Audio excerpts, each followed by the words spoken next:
Hey, welcome to episode 54 of the Reluctant Leader podcast with Paul Jenkins. That's me. Listen, we've all heard that phrase, iron sharpens iron, right? It's from Proverbs 27:17, and it's one of those verses that sounds nice on a t-shirt or maybe on a coffee mug that you got at a men's retreat. But if you really think about it, sharpening it's gritty, sparks fly, and there's friction. And yet, there's an overlooked part to that verse that a lot of people don't talk about, and that's what we're going to step into today. I'm so glad you're with us. Let's talk about how iron sharpens iron and how that can set us free. Yeah, so it's not just that iron sharpens iron and like sparks are flying and it's friction and hard. It's also, there's freedom that comes when iron is allowed to sharpen iron. And I learned that this past, I guess it's been about 3 weeks ago when I went to my very first doctoral program cohort. I stepped into it expecting just to get a bunch of lectures and to do a lot of reading, to download more information. But what I found out was that it was actually a space to process out loud. I didn't have to show up with the right answer. I was able to bring raw, unfinished thoughts. I mean, I definitely learned. I definitely took notes.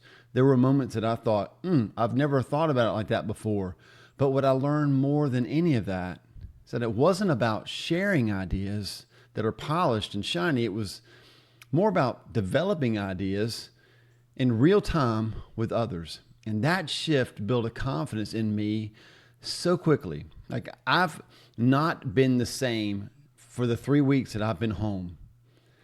Not because I suddenly knew more, but because I had finally found some companions that sharpened me. Instead of just sharing ideas, we developed them. Sharing equals pressure, performance, and perfection. But when you develop ideas, there's freedom, there's formation, and there's sharpening. I read something about writing recently that really confirmed this thought. It said this: novices write as a way to communicate ideas, but experts write as a way to develop ideas. Now, we live in a world where people stand out. Let's call those performance rooms, right? Social media, staff meetings. For me, even church can feel that way. Like, hey, you're the pastor. You better have it all together. But everybody feels like they have to show up polished and rehearsed and impressive. But the truth is that leadership doesn't grow in performance rooms. It grows in sharpening rooms, or it grows in dark rooms. That's where film gets developed, right? Iron can't sharpen iron if both pieces are pretending to already be sharp. And this is why so many leaders give up and feel lonely, because they think that confidence is supposed to come from projecting strength. But real confidence comes from receiving help becoming sharp. So Proverbs 27:17 isn't a suggestion, it's a design. God created us to need each other. Even Jesus modeled this. He taught the crowds, sure, but he sharpened his disciples in smaller circles, in conversations, questions, correction, and encouragement. Paul echoes this in 2 Timothy 2:2. What you have heard from me, entrust to faithful men who will be able to teach others also. That's sharpening across generations. Sharpening moments are often uncomfortable. Someone asks a hard question. Someone points out a blind spot. Someone challenges your thinking. But that's exactly where dullness gets scraped away. Without those moments, we stay dull and defensive and insecure. So here's how we can apply this. If you're feeling like you don't have what it takes, guess what? You probably don't. At least not alone. But get in a circle, a cohort, a trusted friendship, and watch your confidence soar. Don't mistake isolation for strength.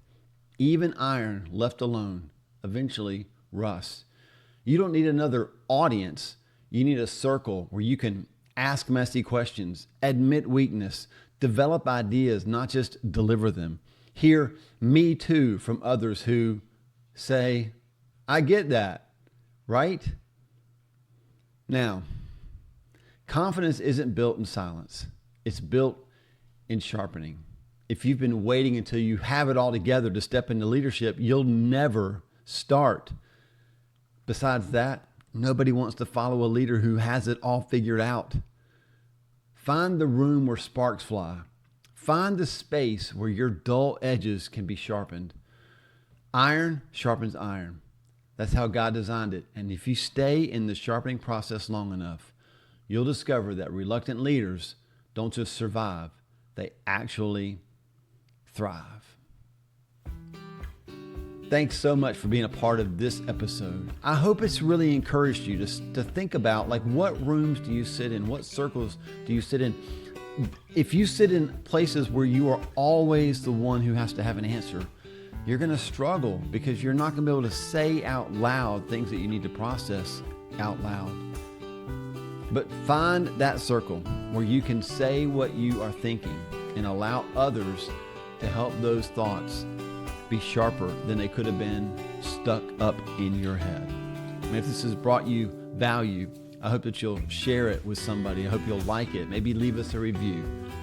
As always, I'm honored to be here on the podcast with you. And I just keep encouraging you, give God your best, and He will take care of the rest. Have an awesome rest of your day.